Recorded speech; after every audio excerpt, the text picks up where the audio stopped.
Good morning and welcome to CABE webinar for Wednesday 16th of November.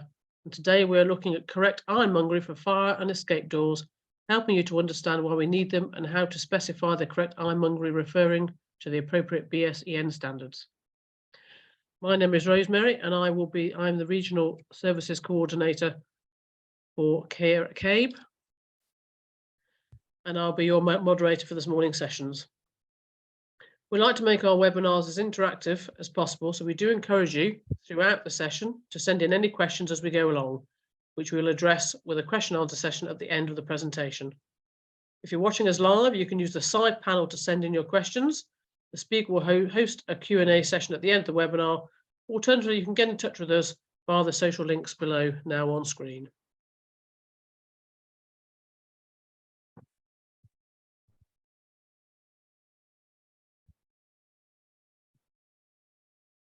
Let me introduce you to today's speaker. Douglas Masterson is the Technical Manager for the Guild of Architectural Ironmongers. Douglas has spent over 30 years in the hardware and ironmongery industry. He's been a Technical Manager of the Guild of Architectural Ironmongers since 2014, and prior to that, he managed an ironmongery business in Belfast for over 10 years. He's a member of the Competence Steering Group, as well as being co-chair of WG12 on Competence in Construction Products, and also chairs the BIM Shadow Fenestration Relevant Authority for 12 allied trade associations in this sector. He has overseen the creation of 35 PDTs for his sector, as well as 4 in French language for an allied trade association in France, and is preparing to release the new PDT for door sets. He participates in 25 BSI committees and drafting panels, and is a UK expert on 5 CN standard committees, including hardware, power pedestrian doors, and product category rules for building hardware. He helps oversee the Registered Architectural Ironmonger Reg I CPD program, which involves writing, delivering, and approving CPD content for GAI. He is also a regular contributor to industry magazines, including Architectural Ironmongery Journal, Locksmiths Journal. So if you give me a couple of seconds, I will hand over to Douglas and he will begin shortly.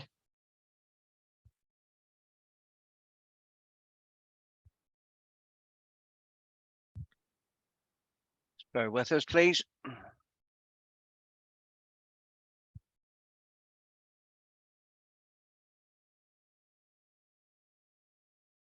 Yeah, the good news is it doesn't seem to be allowing me to share my screen, so give me 2 seconds. That could be at my end, though. Yep, here we are. It's never good when you have a technical manager who can't do some technical things, but here we go. Hopefully this should be us. Okay, can you see that okay? Yes, I can, thank you. Good, heaving a large sigh of relief. Yes, good morning all, and thank you very, very much to CABE for inviting ourselves, the GAI, to present this morning, and thank you to Rosemary as well for hosting this as well. So, this CPD, which is actually approved by RIBA. So if you have any architects who are watching and you wish to put this down for your CPD, just to make you aware that it has been approved by RIBA. Okay, that's that. We've already given a bit of an introduction into myself. So just in terms of the company who I work for, the trade association, we are the Guild of Architectural Ironmongers. So we were established back in 1961 and were created to promote standards in the architectural ironmongery industry, as well as to provide education. Now, we're the only trade body in the UK who are solely dedicated to promoting the interests of the whole architectural ironmongery industry. That includes specifiers, suppliers, manufacturers, and all different aspects of the product portfolio. We have a global membership with a large amount of students worldwide. And we also manage an industry education portfolio, everything from a foundation and hardware online module through to GAI courses in the scheduling of ironmongery, which is our DIP GAI, door systems, DIP DS, access control, DIP AC, standards and regulations, which is the CERT SR, and we also have a CPD program, which leads to the Reg AI status. Okay, on with the show then. So the following are going to be the main learning aims for this CPD. So we'll talk about the importance of fire doors and the correct ironmongery. The same with the importance of escape doors. We'll take a look at the importance of the inspection of ironmongery on fire and escape doors, as well as its maintenance. We'll take a look at consequences of ignoring risks in relation to fire and escape doors, and then finally just give you a few sources of further help and advice. And as Rosemary has already mentioned, if you do have any questions, please do feel free to pop them in to the question bar, and we'll hopefully have some time at the end just to go through them. Okay, so very basic importance of fire doors. Why do we need a fire door? Well, what's their primary functions? It's actually there to save lives. It saves lives in the event of a fire by protecting people from smoke inhalation. And fire doors are also there to inhibit the spread of fire and therefore protecting property. But ultimately, it's about saving lives. So these are the reasons why we need them and what we expect them to do in the event of a fire. So we expect them to be manufactured correctly. We expect them to be labelled correctly with a unique ID number, installed properly, maintained regularly, because if fire breaks out, we expect them to work. The reality is that in the event of fire, fire spreads very quickly and it gives no respect to the size, the status, or the value of a building. Here is a quotation from the Group Commander of Strathclyde Fire and Rescue on high-rise flats in Glasgow.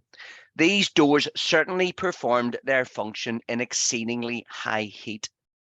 They stopped the fire spreading to other properties, and they allowed us to focus our resources on tackling the fire.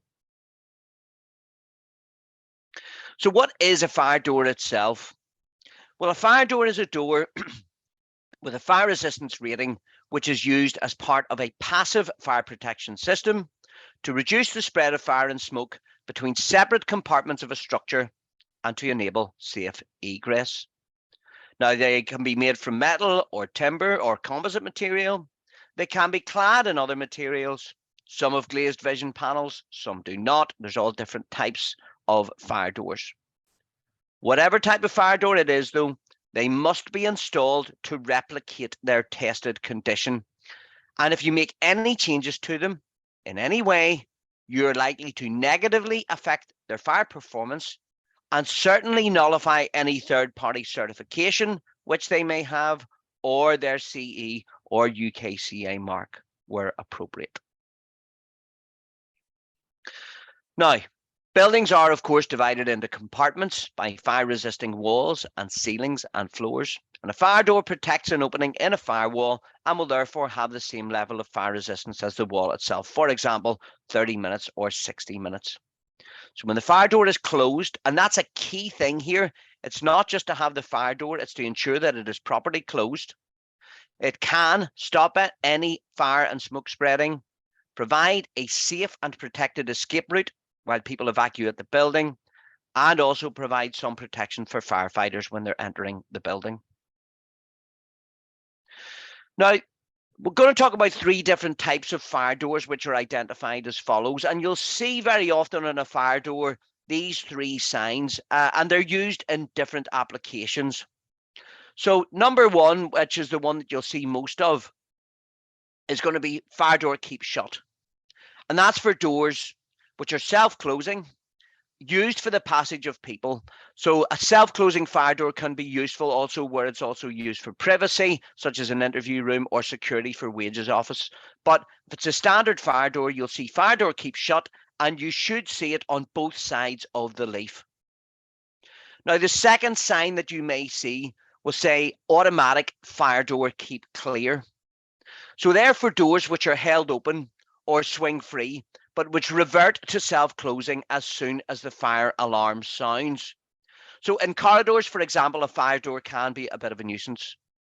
Hold open devices which are connected to the fire alarm system are allowed as long as they are properly maintained, but they must revert to self-closing when the fire alarm sounds. Now, you can also have one type of door closer which allows the door to swing freely and easily in normal use, which gives open access to the likes of the elderly or the disabled. And this reverts to self-closing when the fire alarm sounds. Then finally, you'll have fire door keep locked. And these are doors which are locked shut if no closer is fitted. and it must have the appropriate signage. For example, fire door, keep locked, and you would use those on the likes of cleaners, cupboards, or plant rooms, etc. But these tend to be smaller rooms, and you'll see that fire door, keep locked, and it's only required on one side of the leaf only. The other two, fire door, keep shut, and automatic fire door, keep clear, need to be labelled on both sides.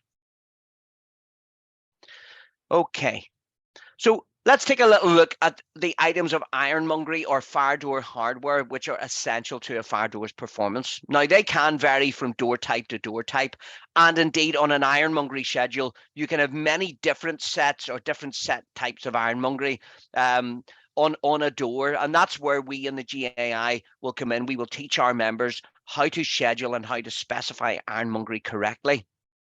But there are certain items of ironmongery which are essential to the performance. Now, they can include the likes of the hinges or pivots to hang the door closer to keep the door closed. This can either be mechanical or indeed electromechanical, or you can have a lock or a latch. Now, these three items are so critical that they must be CE or UKCA marked from the start of next year on any new build according to the construction product regulations for both Europe and the UK. So those are key items, and they must be appropriately marked. You will also see some other core essentials on a door, on a fire door. That can include the likes of the operating furniture. So for example, lever handles or pull handles, which are for opening the door. Intumescent seals, sometimes with a smoke seal. I'll come to them now in the next slide. And then signage, and that's the signage that we've talked about.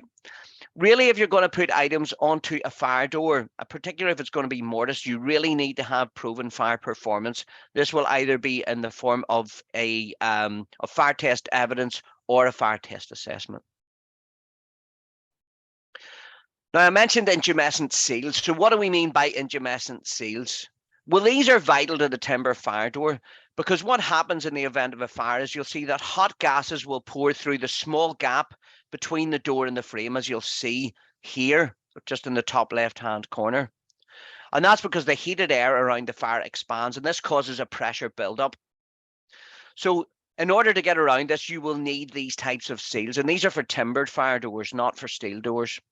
Now, these seals are often supplied in a plastic or metal casing.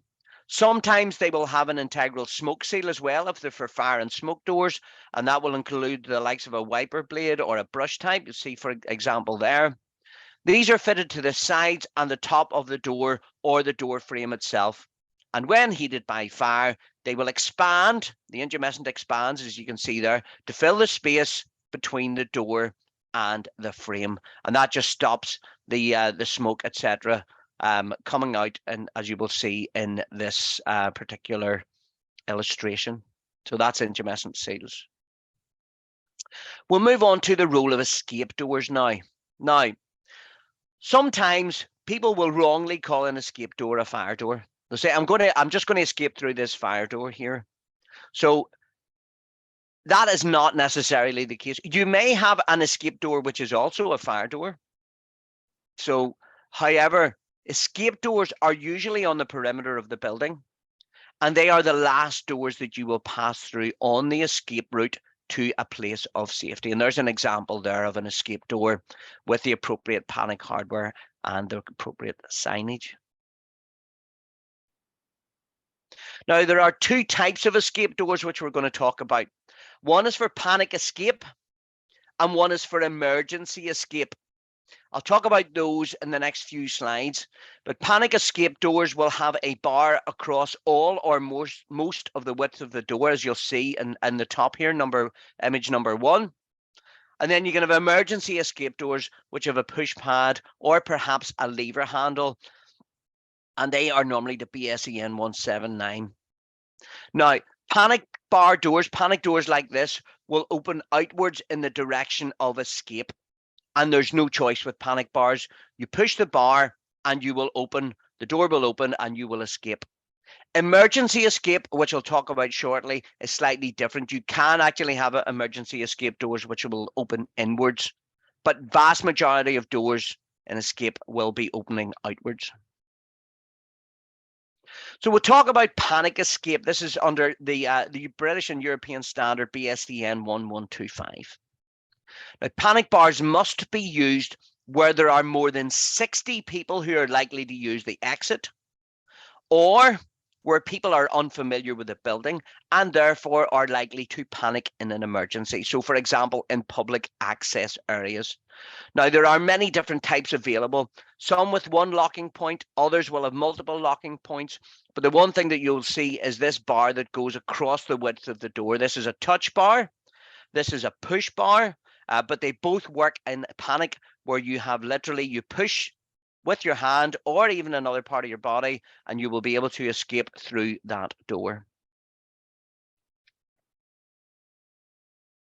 So here's to answer a few essential questions in relation to panic escape. So first of all, does the door open easily? Well, release should be immediate, because you cannot struggle to open a door if your lungs are full of smoke. Does it cover at least 60% of the leaf width? If it is a panic escape, quite simply, it must. I call it the rule of 60. More than 60 people in a building, you'll need to cover at least 60% of the leaf width. Does body pressure alone release the door applied anywhere along its width? Well, the door must yield no matter where the panic bar is pressed. Is the essential hardware CE or UKCA marked? Yes, it must be, because it falls under the scope of the harmonised or designated standard BSEN 1125. Is the correct signage present, which we'll come to, and does the other ironmongery function correctly? It also must, because incorrectly functioning ironmongery on the rest of the door may have a negative effect on the opening of the door. So, for example, if you have a hinge which is not functioning correctly, it may cause the door to drag. Therefore, the door may not open correctly. If you have a door closer that is poorly fitted or not working, again, this may have an impact. So it's not just about the panic hardware, it's also about the other items that are on the door. So we've talked about panic escape. What do we mean by emergency escape? Because there are, as I say, two different types. So emergency escape is where employees can be trained in their use during the likes of fire drills. So it's trained traffic. This reduces the risk of panic. There is therefore less likelihood of a crush at the door. Now, you can have push pads such as these items, or lever handles with emergency escape locks. They are most commonly found in the workplace, but whatever device is used, single action, lever handle or push pad, the door must open immediately. So a single-handed operation must withdraw all bolts simultaneously, and this is also referred to in approved document B. So here are some questions in relation to emergency escape. The same type of questions. Does the door open easily? Yes, release should be immediate. Is it able to be opened by one-hand operation? Well, it must. Essential hardware must also be CE or UKCA marked for these items. And if you are using a lever handle and an escape lock, you must have them tested together as a complete assembly. Is the correct signage present? Because you must have the correct signage. Can I use other devices? You need to be very, very careful about what items that you will put on an escape door. And if you're going to put extra items, extra security items, you need to ensure that there is a proper risk assessment in place. And finally, does the other ironmongery function correctly? As I've said in the last slide, the impact of other incorrectly functioning ironmongery can have an impact on the rest of the functioning ironmongery. Now, there are two different, we'll take a look here at the types of escape door hardware. So again, the appropriate hardware that you will find include the hinges, as I've mentioned, to hang the door. These must be CE or UKCA marked on both fire and escape doors. Panic bar to EN 1125, we've mentioned, will be for panic escape. Push pad or escape lock with lever handles to EN 179 for emergency escape, but ultimately they must all be appropriately marked. Now, Talked about signage. So to complete the core essentials that will be required on an escape door, you'll need the following. The following signage: you will see a green running man above or beside the door, shouldn't be on the door. You'll see signage explaining use of the escape device. For example, you'll see this sign here, push bar to open, with a directional arrow. And you'll also see outside the door a blue and white sign which will say fire exit to keep clear. And that's to make sure that people aren't going to be standing or loitering about behind the door whenever it opens, as it can without any warning. So again, we in the GAI teach our members and our diploma holders how to specify ironmongery, how to specify it correctly for hardware for both fire doors and escape doors, as well as many other types.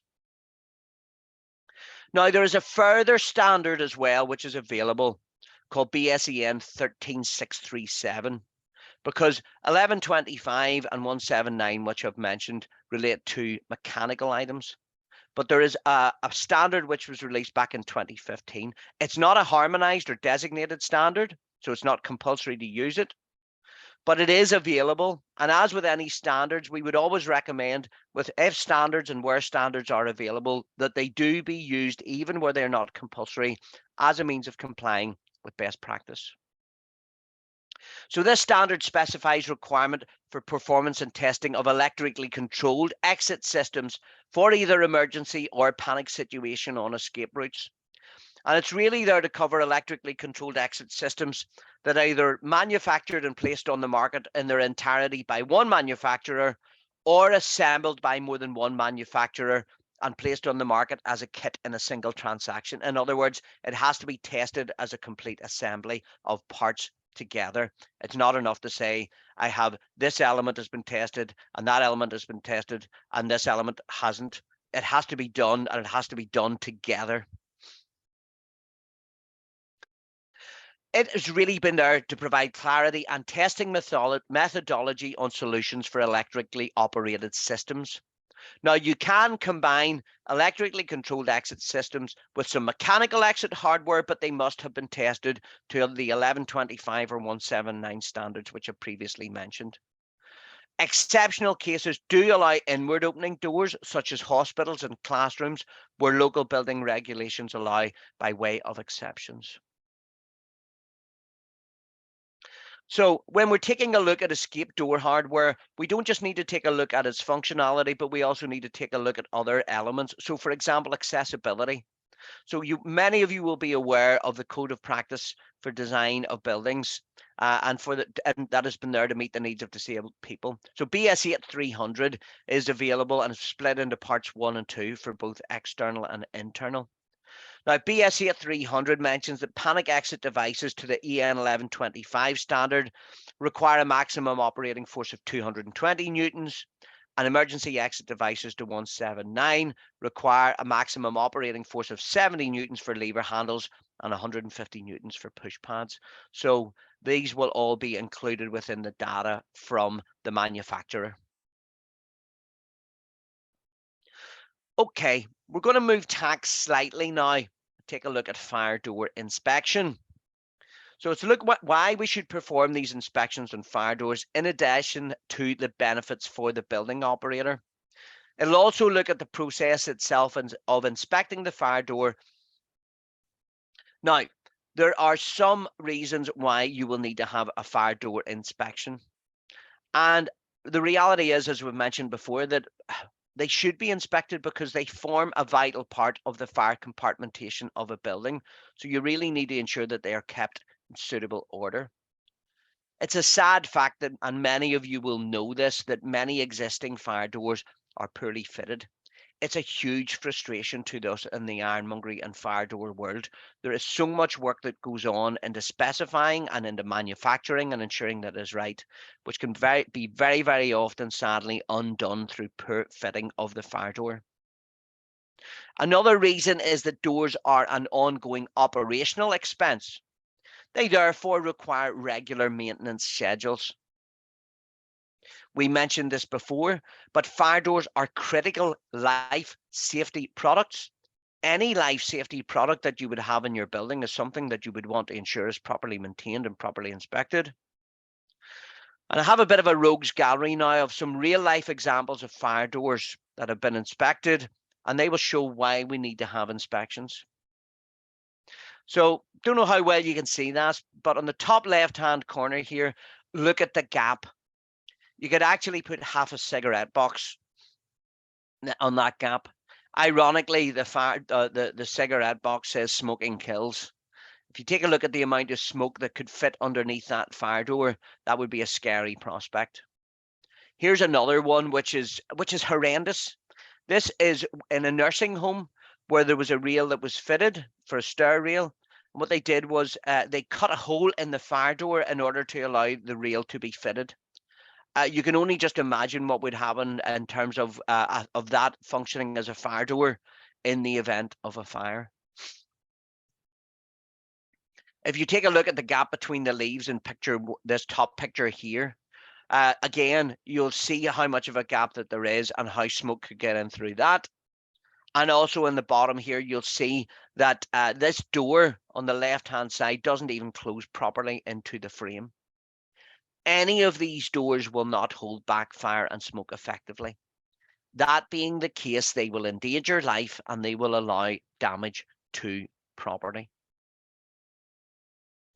Now, the fire door inspection scheme, which the GAI co-own with the British Woodworking Federation, recently surveyed its approved inspectors.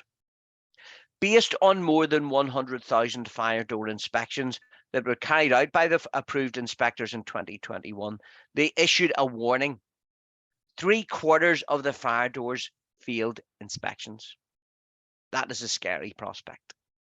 The top 3 common reasons for failure of fire doors are given as follows.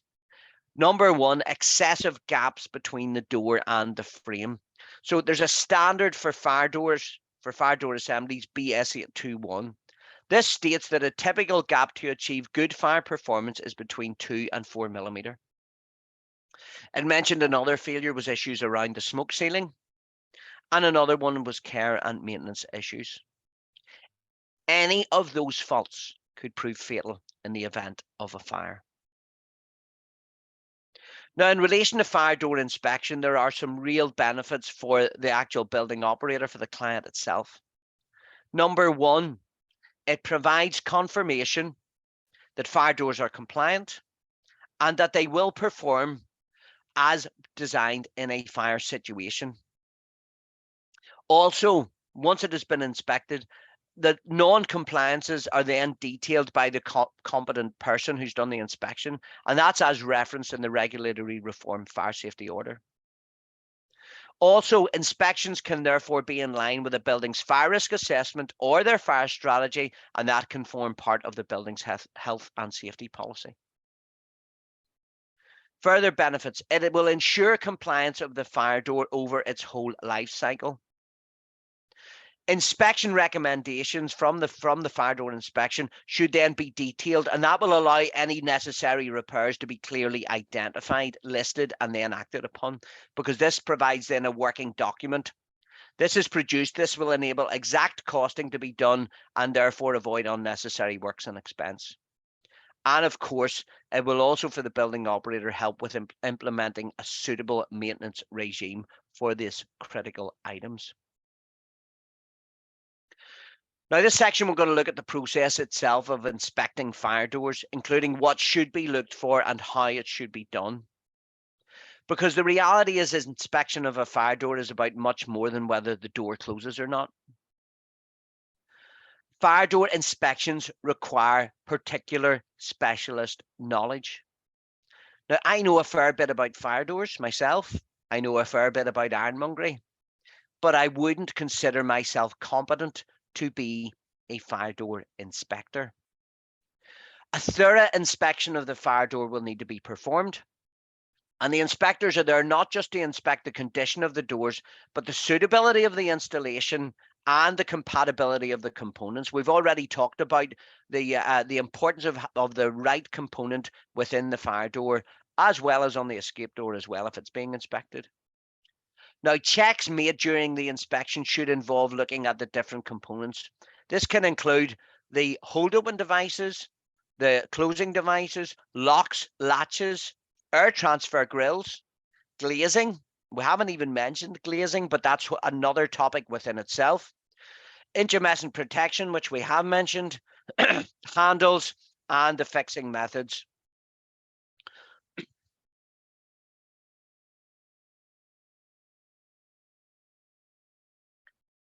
Incorrect components like hinges, door closers, glazed panels, and even the wrong screws will greatly affect the fire performance. In fact, if you are going to install an ironmongery item onto a fire door, and it is an item that has been fire tested, it must be installed using the correct screws that are approved within that test. Door leaves can often be misaligned. They may also have incorrect fire or smoke seals. They will not perform in that case. Suitability for door function and configuration should be inspected. And of course, we all know that poor installation of doors will ensure poor performance of doors. So what about recommended frequency of inspection? How often should you do it? Now, according to the BS 8214 Code of Practice, which I've mentioned earlier, the frequency can be determined according to the risk assessment and is relative to the frequency of use of the doorway. For example, low traffic door sets, i.e. riser doors or electrical cupboards, can be done annually. Now, I did want to mention specifically all communal door sets on buildings over 11 metres high. From January 2023, as per the Fire Regulation 2022 Regulation 10, these must be done quarterly. In terms of other types of door sets, high traffic door sets, i.e. communal front and entrance doors, those which are not covered by Regulation 10, could be biannually. But bear in mind, it should all be determined on an individual basis under a specific risk assessment. Do, however, bear in mind that there are regulations which are coming in, as I've mentioned, for communal door sets. Now, this is an example of a report that could be generated during an inspection of a fire door, and this details a list of doors which are suitable or unsuitable. So it'll mention the name of the door, it'll mention the location, and any comments. So it may be, for example, they're unable to check the wall interface due to the architrave or trims. Those are the types of things that you will find and on a typical fire door inspection, but it'll have their fire door reference, their client reference where there is one, the location, and the fire rating along with any comments. So who should carry out the fire door inspections? Well, ideally an individual or organisation who is affiliated to a third-party UCAS certification scheme. And this is due to the provision of regular auditing and ongoing quality control around policies and procedures. However, inspection and maintenance should be undertaken by a competent person according to the BS 8214 Code of Practice that I've mentioned previously. And another example of people who could be competent are individuals who are suitably qualified to undertake inspections, such as those, for example, with the CERT FDI from the Fire Door Inspection Scheme.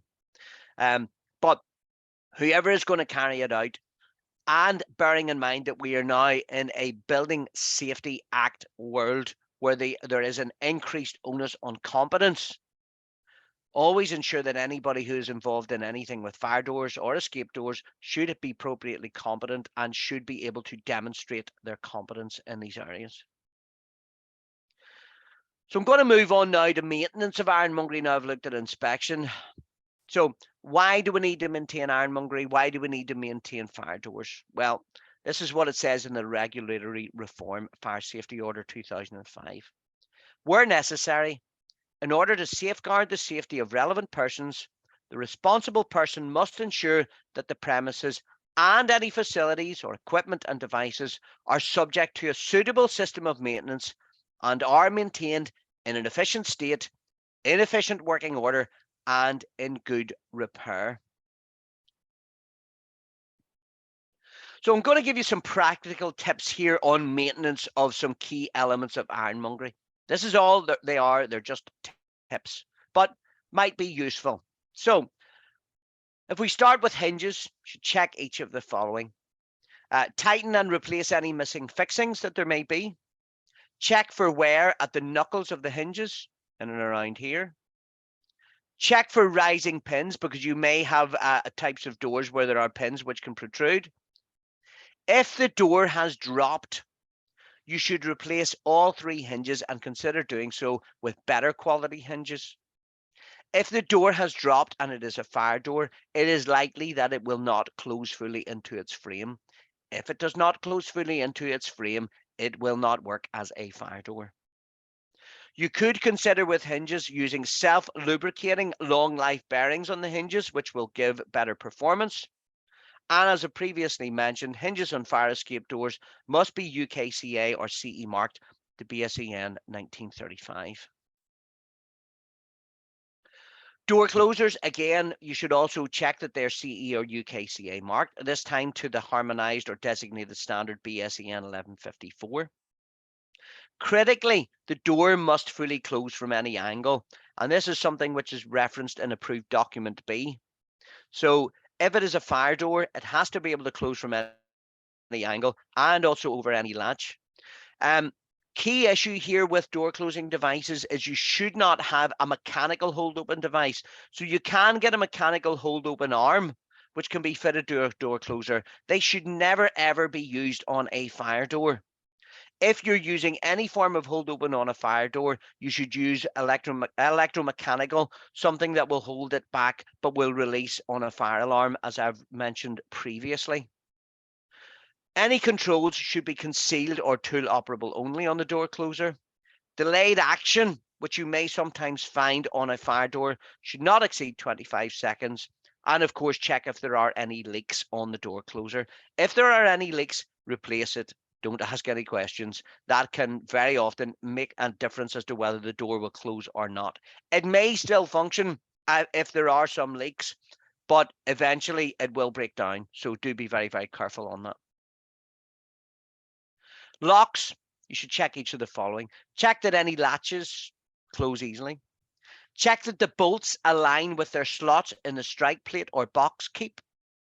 Check that the angle of the striking plate is correct, and that can make a big difference as to whether the door will close fully, because if the latch is not engaging fully into the striking plate, you'll find that the door will just bounce and that it won't close fully. Again, if it doesn't close fully, it won't act as a fire door.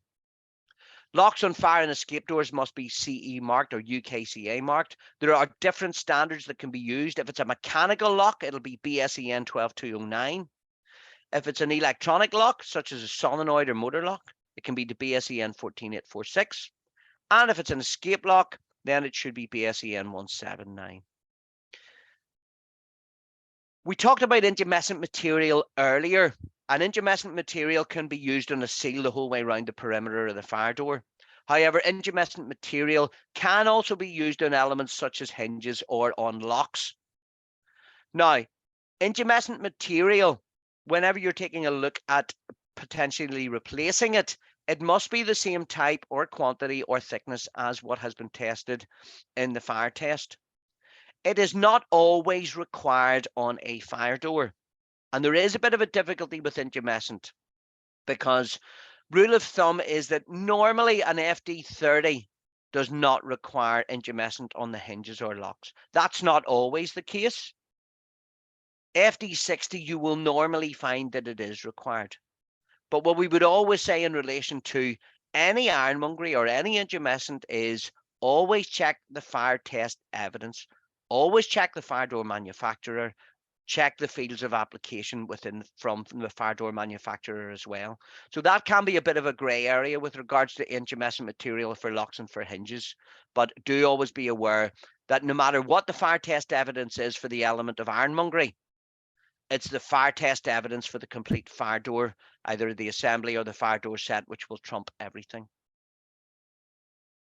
Now, I mentioned about replacement. If it's worn out or broken, then consider buying something better and not the same again. But Always check the fire test evidence before buying any new products. Don't just think that you can just go ahead and simply buy anything. You should really check from the manufacturer what the fire test evidence is, or from the fire door manufacturer. We mentioned that before. Check if intumescent gasket protection is needed. It may not be. You should really have any replacements in terms of ironmongery or fire doors fitted by a qualified fire door fitter, the likes of someone who's approved by a scheme such as FireAss. And as I mentioned before, any replacement products must have the appropriate conformity marking on it, UKCA or CE. This mark means that there's information available for you to consult on the product's level of performance. Now, I haven't mentioned this in any grave amount of detail, but you can also have a third-party certification scheme that's available for ironmongery, and that is called Certifier, that's run by Warrington Fire. So Certifier approval or any other type of third-party assessment is a further level of assurance. It provides data online, and that's something that should always be looked at. Coming towards the end now, in terms of looking at ignoring the risks. There are consequences to ignoring the risks, because manufacturing, supplying, specifying, installing, or maintaining fire doors incorrectly result in a number of risks. But here are 5 of the main ones. Number 1 is the danger for users of the building and the possible loss of life. Number 2, danger for emergency services when they respond to a fire. Number 3, property and possessions will not be protected. Number 4, risk to reputation. Number 5, prosecution with a risk of fine or imprisonment. Now, there had been some previous research done by the Fire Door Inspection Scheme, and it found a number of years ago that there were 45 published prosecutions relating to faulty or missing fire doors under the Regulatory Reform Fire Safety Order. And in addition to the large number of fines given, many defendants were also handed down suspended prison sentences, typically 3 to 8 months or longer. The Regulatory Reform Fire Safety Order is an act. It is law.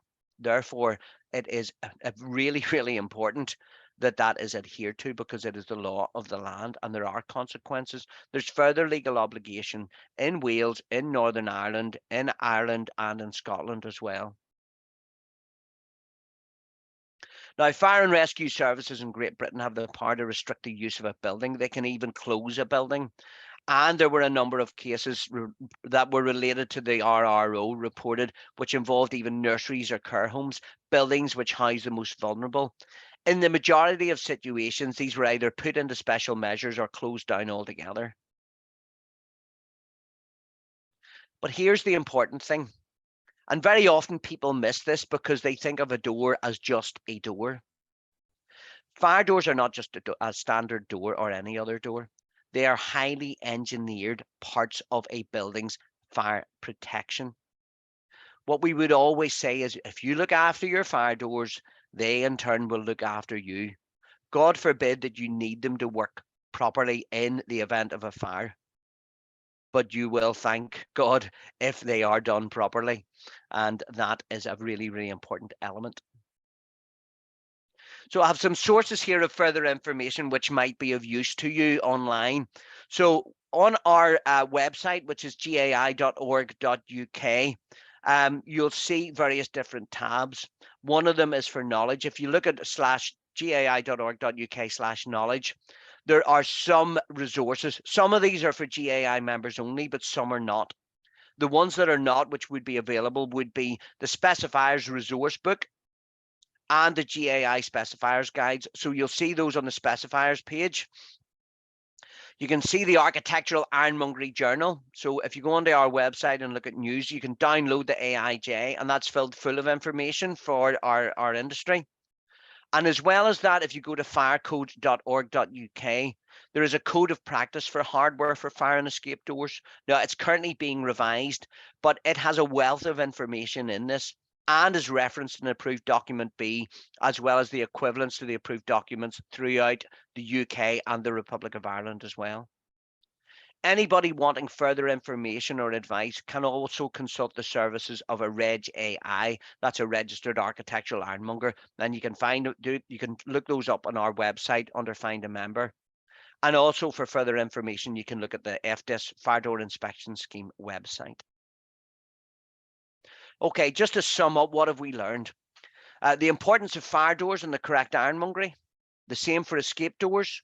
We've looked at inspection, why you should inspect them, and also some advice on how they can be inspected as well as outputs. The same with maintenance and why they should be maintained, as well as some hints and tips on how to maintain ironmongery on an ongoing basis. Consequences of ignoring risks, and then, as I say, further help and advice. So that's 45 minutes. Hopefully that hasn't gone on too long for you. I'd like to take the opportunity now to answer any questions that you may have. So if I can hand back over across to Rosemary. Thank you very much, Douglas. Yes, we've got about 4 questions sitting in the chat. The first from Roy is, there is an old rule that a 30-minute door can be used within a 60-minute wall, which I've never understood. Could you explain, please? I'm horrified. I would love to hear what that rule is.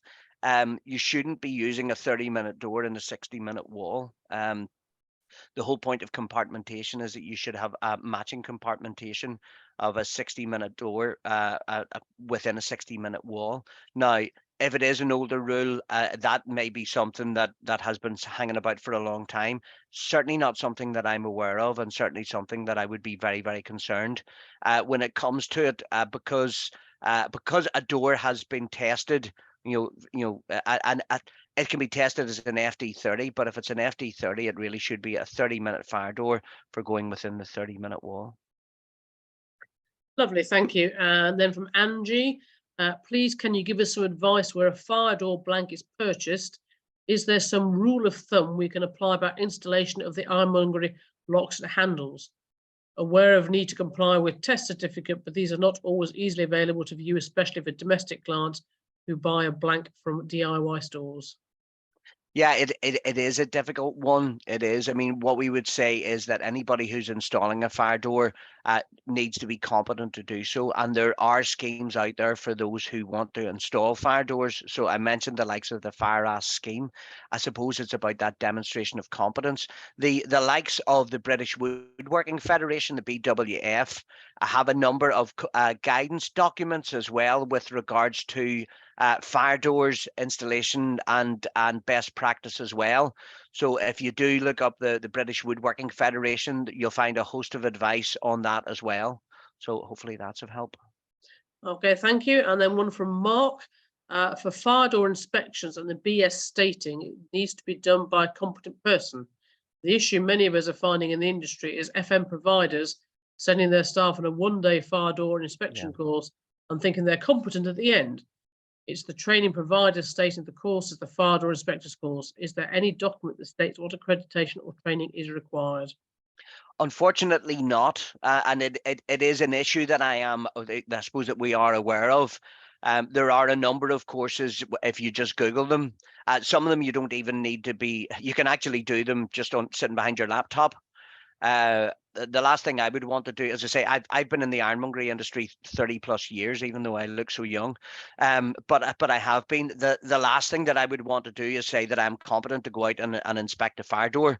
If I were wanting to do so, I would want to be taking the appropriate courses. I suppose all it is about establishing and ensuring that and demonstrating your competence. The whole thing about the Building Safety Act world is it's a demonstration of competence. So if a client were to ask someone to go and inspect a fire door and something were to happen, God forbid, if they were to say, well, who did you get to inspect the fire doors? Well, I got, and the answer is such and such. What credentials did they have? Well, they did a half-day training course.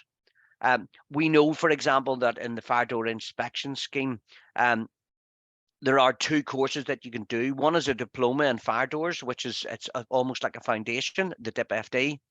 Then beyond that is the Cert FDI, which is the Certification in Fire Door Inspection. That involves, the DIP FD is an online course where you will go and sit a test at the end of it. We would never say that that means that you are then competent to go and do an inspection. The only people we would say who would be competent to do an inspection under FDIS would be the ones who are properly certificated with a Cert FDI, and that involves going out and being properly assessed by third-party assessors. So yes, it's something that we're aware of, but unfortunately there's no thou shalt. But what we would say is under Building Safety Act, it's all about that demonstration of competence, and people to be able to demonstrate that is a key issue. Lovely, thank you. And I've got a couple which I can try and merge into one question here. 20-minute fire doors, do they need intumescent strips, and should the seals be on the door or the frame? Whether they need to be on the door or the frame actually depends on the fire test evidence. I would always say when it comes to fire doors, the rule of thumb is to check the fire door test evidence. We know that, for example, for 20-minute fire doors, people will often go for 30, will very often go for 30. But when it comes to fire doors, always check the fire door test evidence, see what it has been tested with, see what seals, and how they've been tested and how they perform. If in doubt, and that may sound like a bit of a fudge, but the difficulty is fire doors have so many manufacturers across so many different applications. We recently did a CPD for our own members, specifically on the topic of fire testing and assessment, and it's a total minefield. And you know, even in terms of the getting the right components and ensuring that you have the right components on the fire door.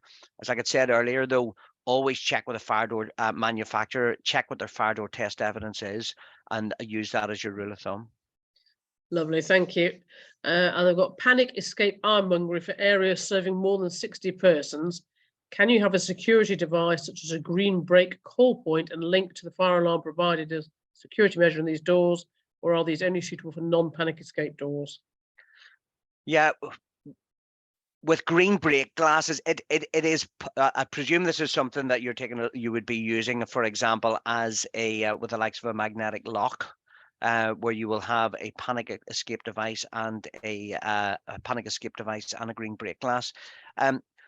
Our recommendation in the GAI is that you would use products that have been tested as a system. So I mentioned the likes of the BSEN 13637, which is a completely tested system.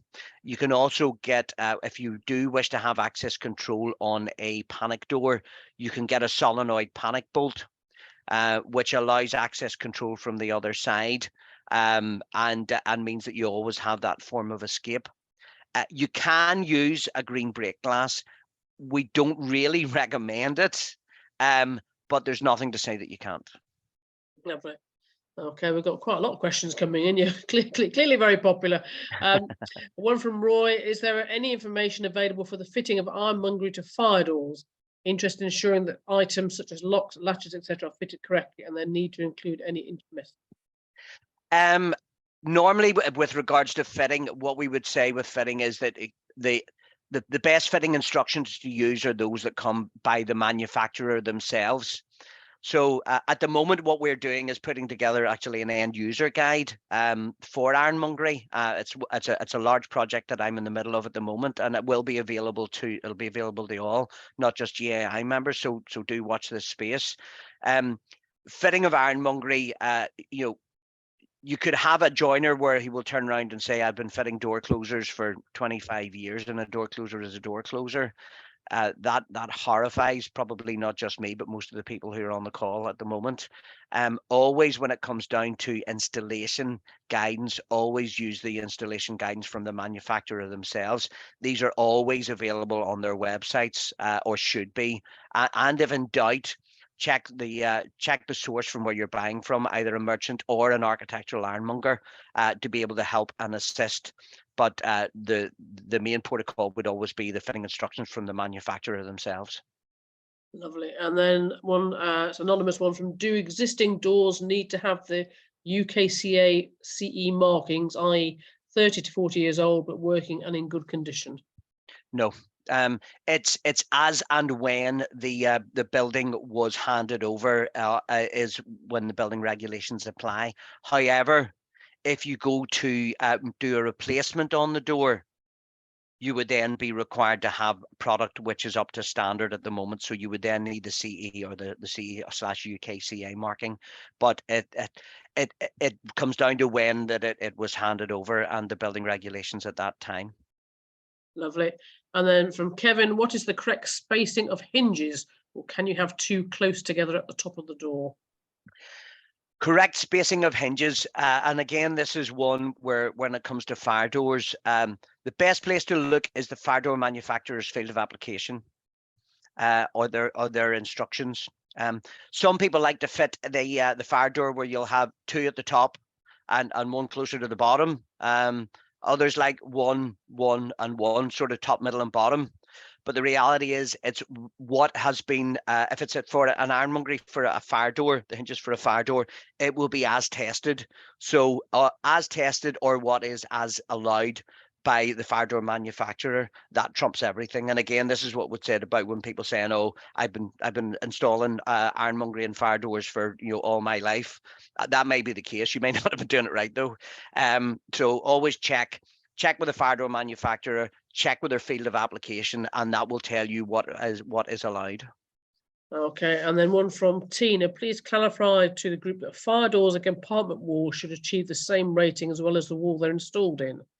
However, in other areas, there can be half of the fire rating, referring to approved document B, table C1. I will, again, the information that we've given is that it should match. I am not an engineer. I'm a lowly ironmonger. So if the engineers who are on the call wish to correct me on that, the information that we've been given or the information that we're aware of is that compartmentation of doors should match the compartmentation of the walls. I'm not an engineer, nor am I a total expert in firewalls. So if someone is willing to correct me on that, I'm more than happy to take that on board. And what I would ask is, if you do have information on that helps us to ensure that the information that we're giving is right, please, my email address is technical@gai.org.uk. Say, as far as we're concerned, the information that we give out is that it should be matching. But if there's information in ADB that corrects that, I'm more than happy to look at that. And thank you for making me aware of that. Okay, and then I've got from Jackie, there are situations where the building regulations allow half the period of fire. I think that's a similar question, sorry. Yeah, when an on-site team are doing repairs themselves, should they be certifying the works they're doing? How does that affect the fire door original certification if the works are not being certified? Say that again, sorry, Rosemary. So when an on-site team are doing repairs themselves, should they be certifying the works they're doing? And how does that affect the fire door original certification if the works are not being certified? Should they be certifying the works they are doing? Well, presumably working as a self-certification, that's always difficult. The problem when you go outside what is outside the scope of the fire door, outside the field of application, is it can leave yourself open to criticism and open to worse than that. So when it comes down to fire doors, any work that's being done on site, it is recommended that you would use the likes of a third-party scheme, the likes of a FireAss or somebody like that, where they have that backing behind them. And anything which tampers, I'll go back to what I said at the start. If you are tampering with a fire door in any way, and you do have the potential to nullify the third-party certification. So, and to give an example, we find this, for example, where people will go and start fitting access control onto fire doors. So what they maybe do is they will start drilling big holes for magnetic locks and think that that's fine. That is not fine. That's something that needs to be checked. It needs to be checked with a fire door manufacturer. How do you check that? Well, what you will find with a fire door is, unless some person has gone and painted over it, you should be able to see an ID label on the top of the door, which will give an indication of who the fire door manufacturer is, as well as its rating, and even right back down to potentially to the I suppose down to the batch number that it was produced under. So it's always worthwhile checking with the manufacturer, because anybody who tampers with a fire door can ultimately leave themselves open to all sorts of criticism and worse, because you're tampering with a life safety device. Thank you. Now I've got one here from Darren. Now, excuse me if I pronounce this wrong, but if a fire door needs cutting down, is re-lipping with hardwood lipping, or is it lipping? I'm not sure, suitable, or will it need recertifying? I would again check with the fire door manufacturer, because it's on an individual case. Anything that involves substantial work on a fire door can, as I say, potentially have that possibility where it can nullify it. What I will say is this, and I will be very, very open. We're the Guild of Architectural Ironmongers, so I don't profess to be the world's highest authority on fire doors themselves. The bits of metal that you'll screw onto a fire door is my field of expertise. And yes, we do work very closely with other trade associations, the likes of the British Woodworking Federation, the likes of ASMA, the Specialist Door Manufacturers Association. So there are some specific questions that if you want me to get further information on, I'm more than happy to do so. But really the key messaging that we would always put across is that anything in relation to a fire door, you should really check with a fire door manufacturer before you start to tamper with it, because you can, if you start to tamper with it, nullify that third-party certification. Thank you. And I think that probably answers the one underneath, which was asking whether some clients want letterboxes. What would your advice be on that? Which I imagine has been covered by that previous answer. Yes, and yes, definitely for letterboxes, or for the likes of our transfer grills, anything where you're going to put a substantive hole in a fire door, you need to ensure that you have got, first of all, got the correct product, because if it is a letter plate that you're putting into a fire door, that it is an intumescent letter plate with all the correct fittings, that it is fitted correctly, but also in terms of that certification. You know, one of the things that came up in a previous presentation that I'd done for the Guild was when we were looking at assessments and fire testing, was that a fire door may have, it may be able to have the fire test evidence for a door viewer, for one single door viewer, but there may be times when you require two door viewers, for example, for a hotel bedroom, where you require a door viewer at 2 heights. And don't necessarily take it for granted that just because there's fire test evidence for one door viewer that you will have it for 2.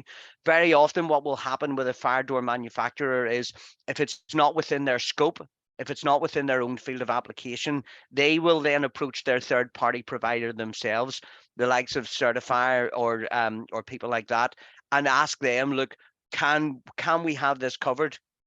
This is outside our own scope. They may then say, the third-party certification scheme may say, look, yes, that's okay. We can take a look at fire test evidence for this product, and that's okay to do so. Or they may say, no, you may require, if this is required, to do a separate fire test for that. Thank you. Yes, I think we're nearly at the end now. So I think also we'll just ask if you could give out your email address again, please, because then also if there's any questions afterwards, they can email you. It's technical, technical at gai.org.uk. And I'm Douglas. Fabulous. Okay, well, I'd like to thank Douglas and thank everyone who's joined us this morning. Just to remind you, this session has been recorded and it'll be uploaded onto our YouTube channel soon. And I'll send the link out to all those that have signed in. If there's anyone that's viewed today's session and think it would be benefit to a colleague, please do share the link with them so they can catch up at their leisure. If you get any feedback on our webinars or any sessions you'd like to see us cover, any specific topics, regulations, or anything industry related, you think make a good 40 to 50 minute presentation, please do get in touch with us. That's webinars@cbuilde.com. Alternatively, you think yourself, maybe you could present a webinar, then please get in touch again. With that, I'll wrap it up and I'll thank you very much again for all your time and thank Douglas again for a very informative presentation. And we'll see you next month. Thank you very much. Thanks all.